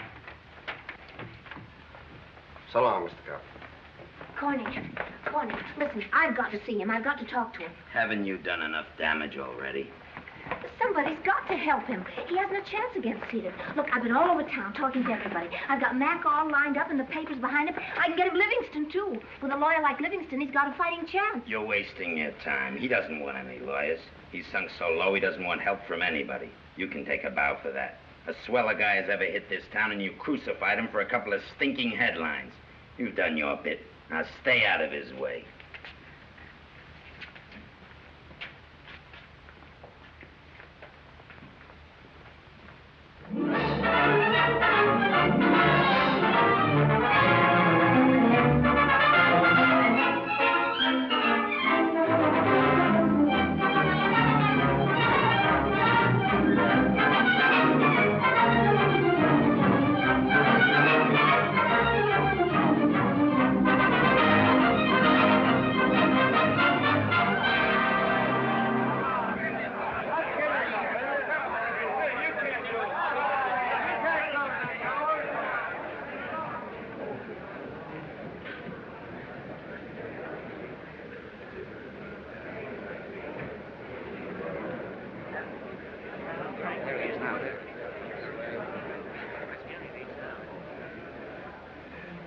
Here he is.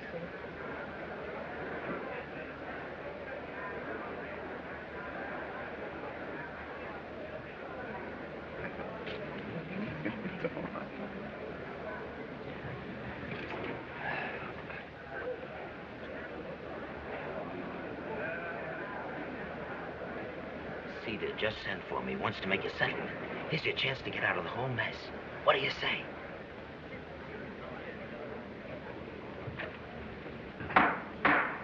Rise, please. Supreme Court, State of New York, County of New York, Special Term, Part 9, now in session. The Honorable Judge Mills, Judge presiding. Be seated.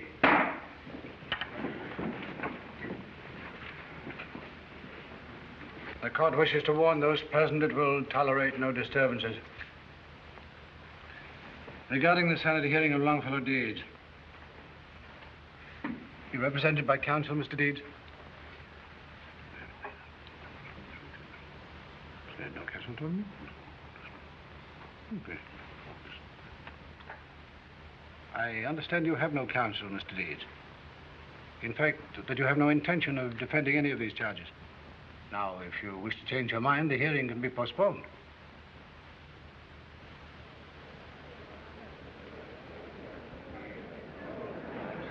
Crazy.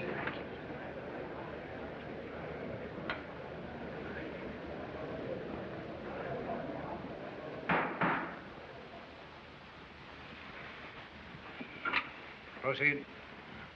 And in the interest of my client, the only other living relative of the late Martin W. Semple. We cannot permit a fortune so huge to be dissipated by a person whose incompetency and abnormality we shall prove beyond any reasonable doubt. I have before me a series of articles written by a newspaper woman who was an eyewitness to his conduct ever since he came to New York. She tells how in the midst of a normal conversation he would suddenly begin playing his tuba. She tells of his attack upon several of our eminent writers for no apparent reason. I myself, unable to keep pace with his mental quirks and constantly fearful of assault, turned down an opportunity to represent him as his attorney.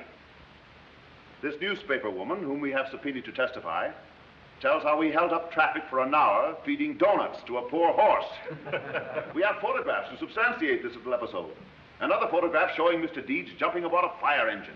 This scarcely sounds like the action of a man in whom the disposition of $20 million may safely be entrusted. The writer of these articles, a woman whose intelligence and integrity in the newspaper world is unquestioned, held him in such contempt that she quite aptly named him the Cinderella Man.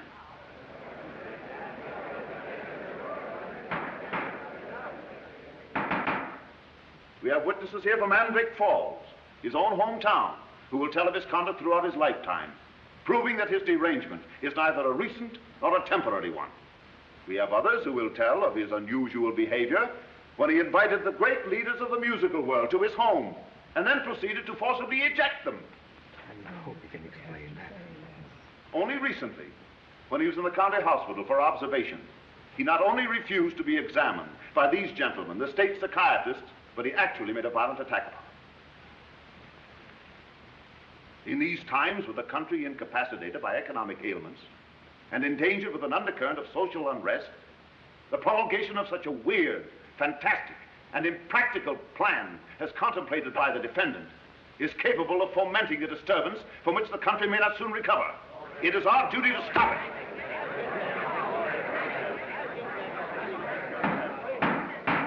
Our government is fully aware of its difficulties. It can pull itself out of its economic rut without the assistance of Mr. Deeds or any other crackpot. His attempted action must therefore be attributed to a diseased mind, afflicted with hallucinations of grandeur and obsessed with an insane desire to become a public benefactor. Your Honor, at this time, we would like to call our first witness, Miss Louise Bay Bennett. Miss Bennett, please.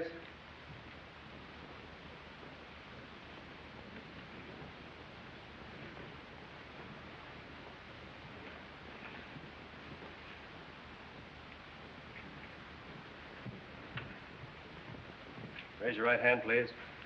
You solemnly swear the testimony you may give before this court to be the truth, the whole truth, and nothing but the truth, so help you God? I do. State your right name, please. Louise Bennett. Take the stand.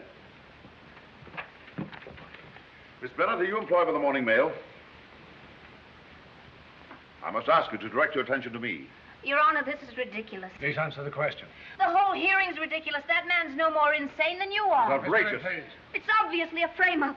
They're trying to railroad this man for the money they can get out of him. Your Honor. Young lady, another outburst like that and I shall hold you in contempt. We are not interested in your opinion on the merits of this case. You are here to testify. Sit down and answer questions. Proceed. Thank you, Your Honor. Are you employed by the morning mail? No. You're under oath, Miss Bennett. I ask again, are you employed by the morning mail? No, I resigned last week. Well, prior to that time, were you employed by the morning mail? Yes. Were you given an assignment to follow the activities of Longfellow Deeds? Yes. Did you subsequently write a series of articles about him? Yes. Are these the articles? Yes. Were you present when all these things took place? Yes. Are they true? No. But they did take place. They're colored just to make him look silly. And you saw them happen? Yes, That's but all, Miss Bennett? It isn't all. That's all, I'd Miss like to Bennett. explain Your that. Honor, I submit these Let articles go as of evidence. me. What kind of a hearing is this? What are you trying to do? Persecute the man?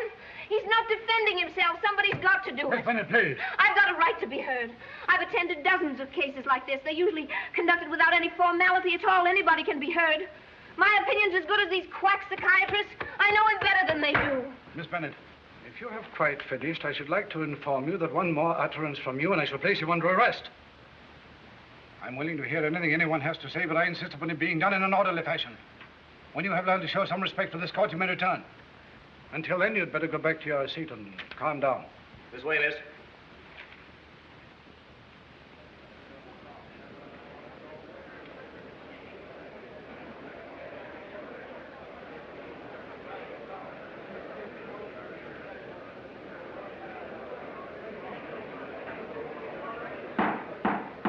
Order in the court.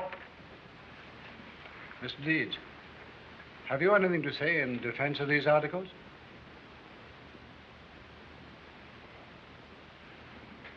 Mr. Deeds.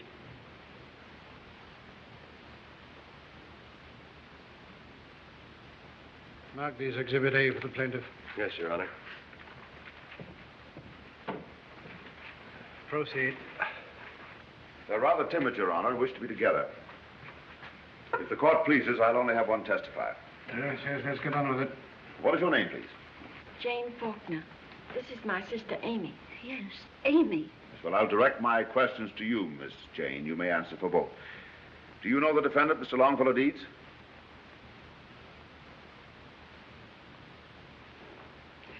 Oh, yes. Yes, of course we know him. How long have you known him?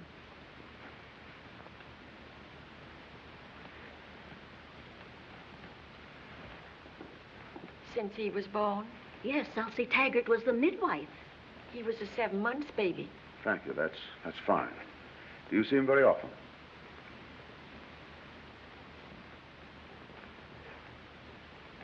Most every day. Sometimes twice. Must we have the echo? Suppose you just answer, Miss Jane. Now, will you tell the court what everybody at home thinks of Longfellow Deeds?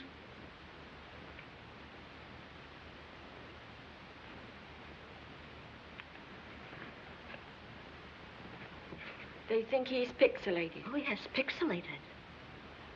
He's what? What was that you said he was? Pixelated. Mm-hmm. Now, that's rather a strange word to us, Miss Jane. Can you tell the court exactly what it means? Perhaps I can explain, Your Honor. The word pixelated is an early American expression derived from the word pixies, meaning elves. They would say the pixies had got him, as we nowadays would say a man is balmy. Oh. Is that correct? Mm-hmm. Mm-hmm. Well, now tell me, why does everyone think he's pixelated? Does he do peculiar things? He walks in the rain without his hat and talks to himself. Sometimes he whistles. And sings. Anything else? Recently, he gave Chuck Dillon a thumping. Blacked his eye. And why? For no reason, I guess. He always does it. We always run into the house when we see him coming. Never can tell what he's going to do. He sure is pixelated. Oh, yes, he's pixelated all right. Thank you, ladies, that's all. They kept hollering, back to nature, back to nature. I thought they looked harmless enough, so I took them home. I never thought he was cracked. Well, I'm the waiter.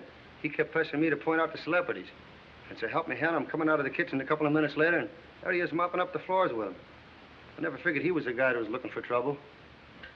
He threw us out bodily, but bodily. We was hired as his bodyguard, see? Well, the first crack out of the box, he throws us in a room and locks the door, see? Now, if a thing like that gets around our profession, why, we get devoid, see? So I says to my partner, let's quit this guy. He's nuts. I'm very fond of Clara, sir.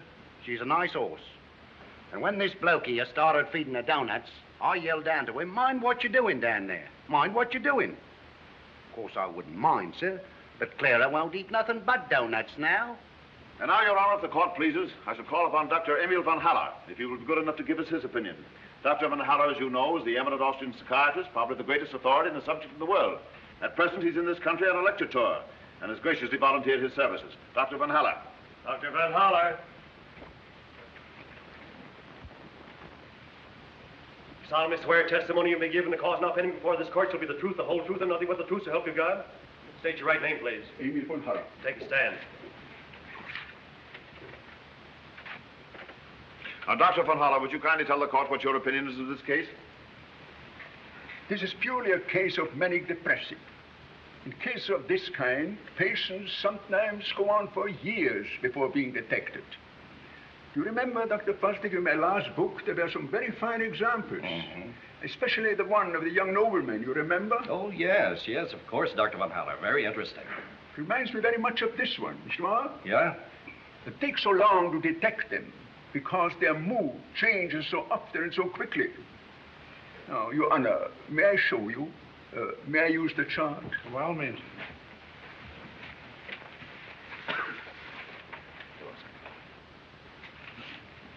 Below here, they are extremely depressed, melancholy, impossible to live with, and often become violent. From this mood, the manic depressive might gradually change until they reach this state. Here is lucidity. Here they are perfectly normal as you or I, assuming, of course, that we are normal. Then the mood changes again until they reach this state, a state of highest exaltation. Here everything is fine. Here the world is beautiful. Here they are so elated, how to express it? They would give you their shirts off their backs. Dr. Van Haller, how would you say that applied to Mr. Deeds' case? The symptoms are obvious. While he was here, on top of the wave, he felt nothing but kindliness and warmth toward his fellow men. He wanted to have them around him, so he decided to give a big reception. But in the meantime, his mood has changed. He's now at the bottom of the wave, depressed, melancholy. So when his guests arrive, he throws them out. They are now his imaginary enemies. Other instances of high elations are when he plays his tuba, when he writes his poetry, when he chases fire engines in the desire to help humanity. This is contrasted with his present mood, which is so low that even the instinct for self-preservation is lacking. Oh, der Mann ist verrückt. Your Honor, this is decidedly a case of manic depressive. Thank you very much, Doctor. Your Honor, we rest.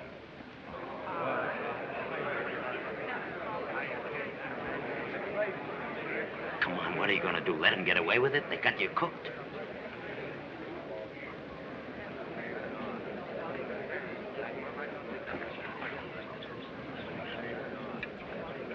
So.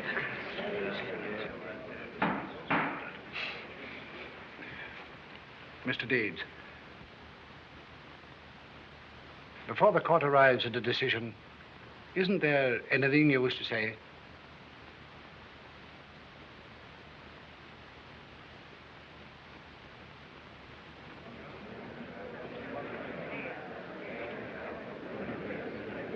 Come on, don't be a sap.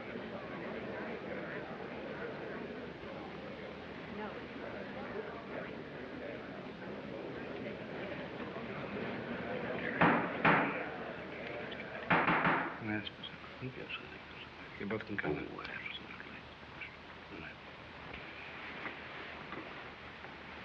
Mr. Deeds, in view of the extensive testimony, your continued silence, and on the recommendation of the doctors, the court considers it advisable for your own safety that you be committed to an institution as prescribed by law. You need medical attention, Mr. Deeds. Perhaps in a little while? No! No, wait a minute. You can't do it. You've got to make him talk. Your Honor, oh, object. Darling, please. I know everything I've done. I know how horrible I've been. Your No matter Honor, what I happens, object. if you never see me again, do this for me. Miss Bennett, please. You said I could speak. You said I could have my say if I were rational. I'm rational. Please, let me take the witness chair. He must be made to defend himself before you arrive at a decision. Very well, take the stand. Oh, thank you. Your Honor, what you're saying is no bearing on the case. I object. Let her speak. I know why he won't defend himself. That has a bearing on the case, hasn't it? He's been hurt. He's been hurt by everybody he's met since he came here, principally by me. He's been the victim of every conniving crook in town. The newspapers pounced on him, made him a target for their feeble humor. I was smarter than the rest of them. I got closer to him so I could laugh louder. Why shouldn't he keep quiet? Every time he said anything was twisted around to sound imbecilic. He can thank me for it. I handed the gang a grand laugh. It's a fitting climax to my sense of humor. Oh, Your Honor, this is preposterous. Certainly I wrote those articles. I was going to get a raise, a month's vacation. But I stopped writing them when I found out what he was all about. When I realized how real he was. He could never fit in with our distorted viewpoint because he's honest and sincere and good. If that man's crazy, Your Honor, the rest of us belong in straitjackets. Your Honor, this is absurd. The woman's obviously in love with him. What's that got to do with it? Well, you are in love with him, aren't you? What's that got to do with You it? are, aren't you? Yes! Your Honor, her testimony is of no value. Why shouldn't she defend him? It's a tribute to American womanhood, the instinct to protect the weak.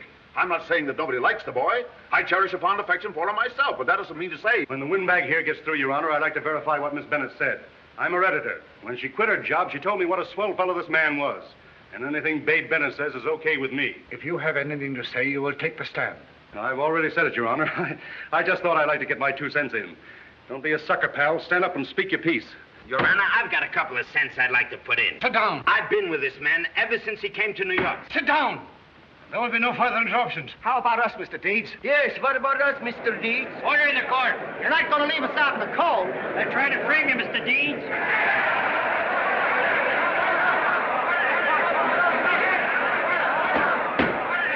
Stop this. Order.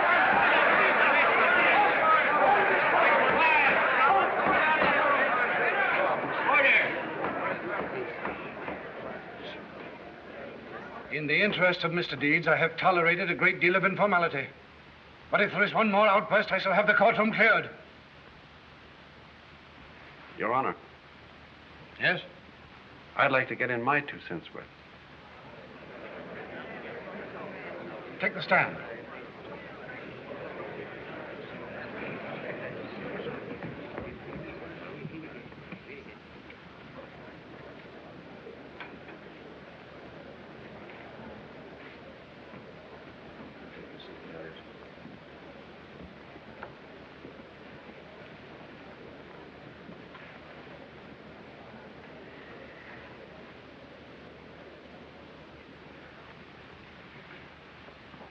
Proceed. Well, I don't know where to begin. There have been so many things said about me that About my playing the tuba. Seems like a lot of fuss has been made about that. If a man's crazy just because he plays the tuba, then somebody better look into it because there are a lot of tuba players running around loose. Of course, I don't see any harm in it. I play mine whenever I want to concentrate. That may sound funny to some people, but everybody does something silly when they're thinking. For instance, the judge here is an O filler. A what? An O filler. You fill in all the spaces in the O's with your pencil. I was watching him.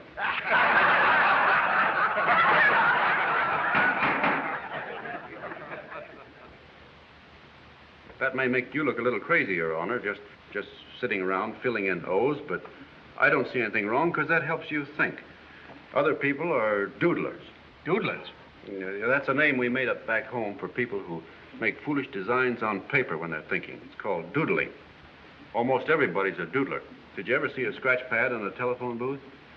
People draw the most idiotic pictures when they're thinking. Dr. Von Haller here could probably think up a long name for it because he doodles all the time.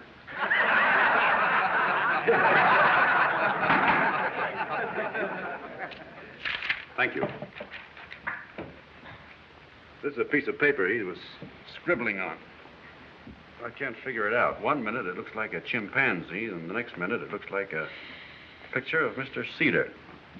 You look at it, Judge.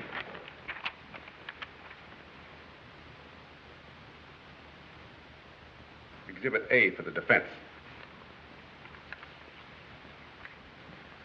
Looks kind of stupid, doesn't it, Your Honor? But I guess that's all right. If Dr. Von Haller has to doodle to help him think, that's his business.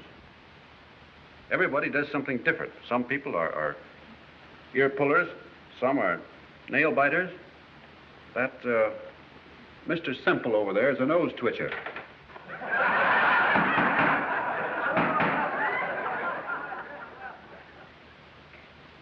And the lady next to him is a knuckle cracker.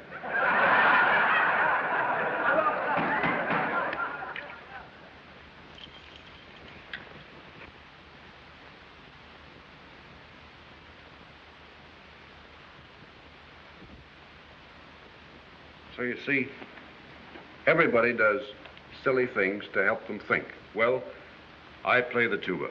Nice work, Toots. Oh, Your Honor, this is becoming farcical. I demand that Mr. Deeds dispense with side remarks and confine himself to facts. Let him explain his wanderings around the street in his underclothes, his feeding donuts to horses. Please. Proceed. Mr. Cedar's right. Those things do look kind of bad, don't they? But to tell you the truth, Your Honor, I don't remember them. I guess they happened all right because I don't think a policeman would lie about a thing like that. But I was drunk. It was the first time I was ever drunk in my life. It's probably happened to you sometime. I mean when you were younger, of course. It's likely to happen to anybody. Just the other morning, I read in the paper about Mr. Cedar's own son, about how he got drunk and insisted on driving a taxi cab while the driver sat inside.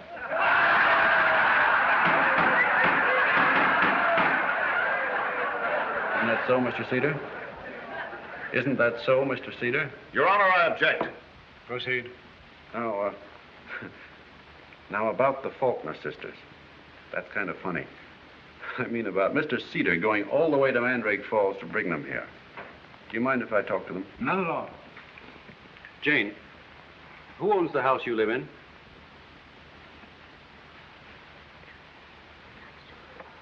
Why, you own it, Longfellow. Yes, you own it. Do you pay any rent? No, we don't pay any rent. Good heavens, no. We never pay rent. Are you happy there? Oh, yes. Yes, indeed. Now, Jane, a little while ago you said I was pixelated. Do you still think so?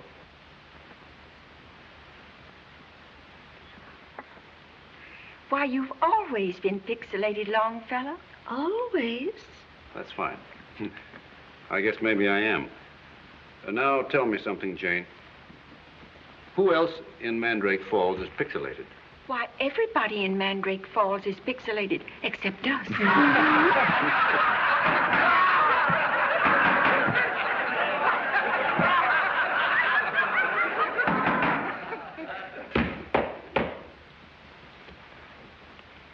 Now, just one more question.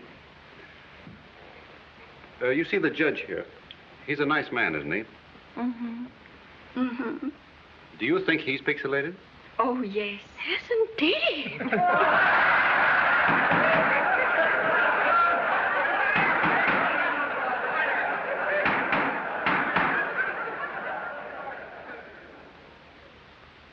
Mr. Deeds, you haven't yet touched upon the most important point. It's rather a fantastic idea of yours to want to give away your entire fortune. It is, to say the least, most uncommon. Oh, yes. Yes, I was getting to that, Your Honor. Suppose you were living in a small town and getting along fine, and suddenly somebody dropped $20 million in your lap. Supposing you discovered that all that money was messing up your life, was bringing a lot of vultures around your neck and making you lose faith in everybody. You'd be a little worried, wouldn't you? You'd feel that you had a hot potato in your hand, and you'd want to drop it. I guess Dr. Von Haller here would say you were riding on those bottom waves because you wanted to drop something that was burning your fingers. If this man is permitted to carry out his plan, repercussions will be felt that will rock the foundation of our entire governmental system. Please, Mr. Cedar. Proceed. Personally, I don't know what Mr. Cedar's raving about. From what I can see, no matter what system of government we have, there'll always be leaders and always be followers. It's like the road out in front of my house. It's on a steep hill. Every day I watch the cars climbing up. Some go lickety-split up that hill on high, some have to shift in the second, and some sputter and shake and slip back to the bottom again.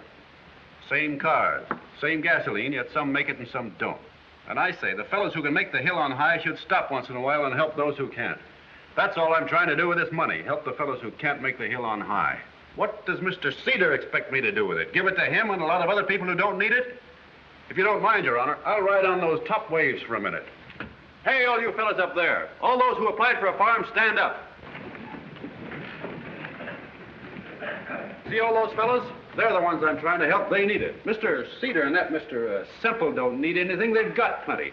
It's like I'm out in a big boat and I see one fella in a rowboat who's tired of rowing and wants a free ride, and another fellow who's drowning.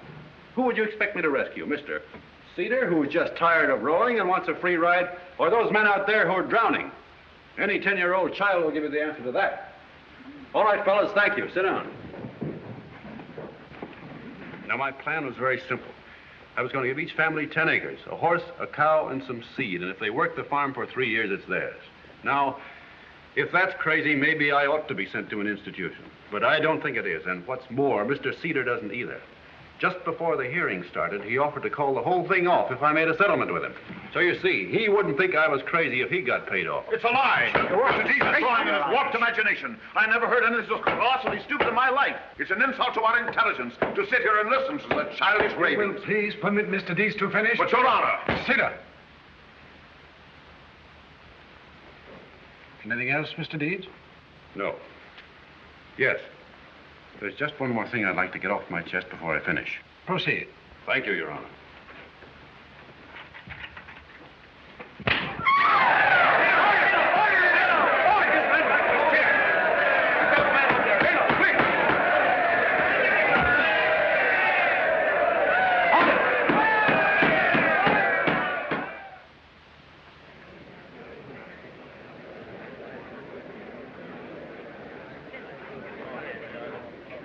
Remain seated and come to order. The court is again in session.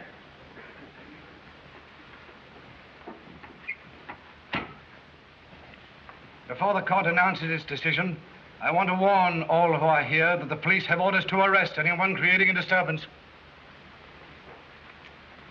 Mr. Deeds, there has been a great deal of damaging testimony against you. Your behavior, to say the least, has been most strange. But in the opinion of the court, you are not only sane, but you're the sanest man that ever walked into this courtroom.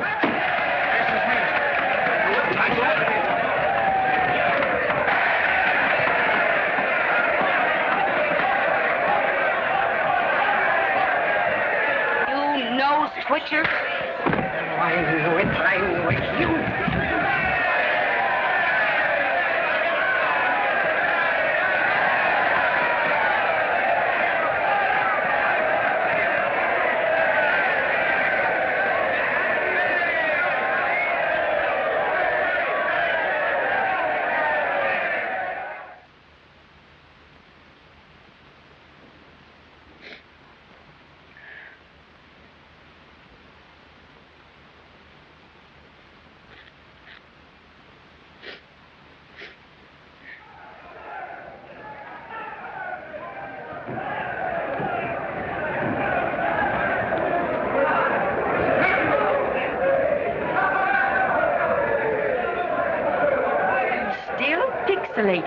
He sure is.